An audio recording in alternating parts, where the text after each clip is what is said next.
What's up, niggas? It's David Fabre, or Mr. Rocket 7 if you want to be frank. And I'm gonna do a video basically explaining what it means to be a Republican, Democrat, and Libertarian. Why? Well, you get a clusterfuck of people saying, "Oh, this definitely sounds like a left-winger. This definitely sounds like a right-winger." You don't really get a simplified version of what each term means. So, for starters, what it takes to be a Democrat is to put economic policies over fiscal responsibility.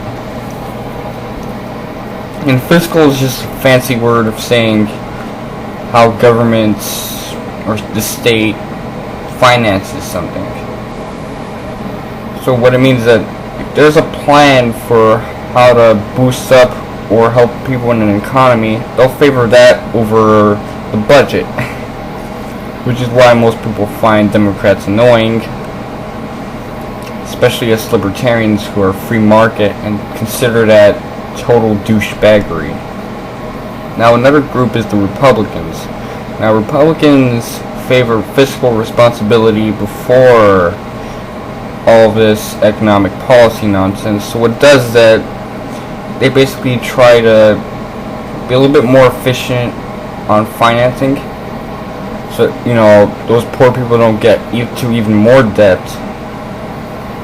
But it makes getting the full demands a lot more difficult, which creates relative error for certain institutions.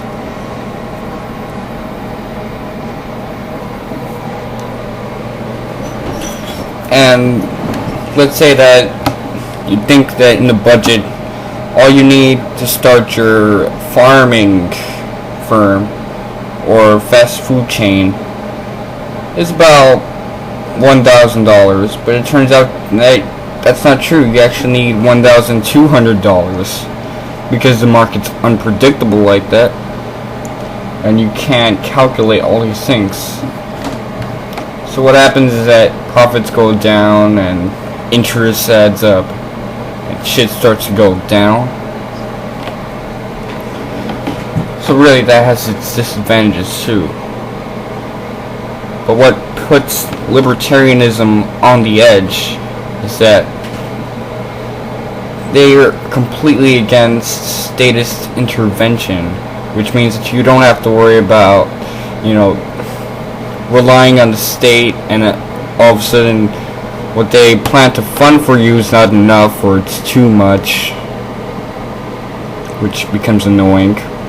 Or, they end up overcharging you for stuff that you don't need, which throws you into even more debt. Right now our debt's really retarded. But of course,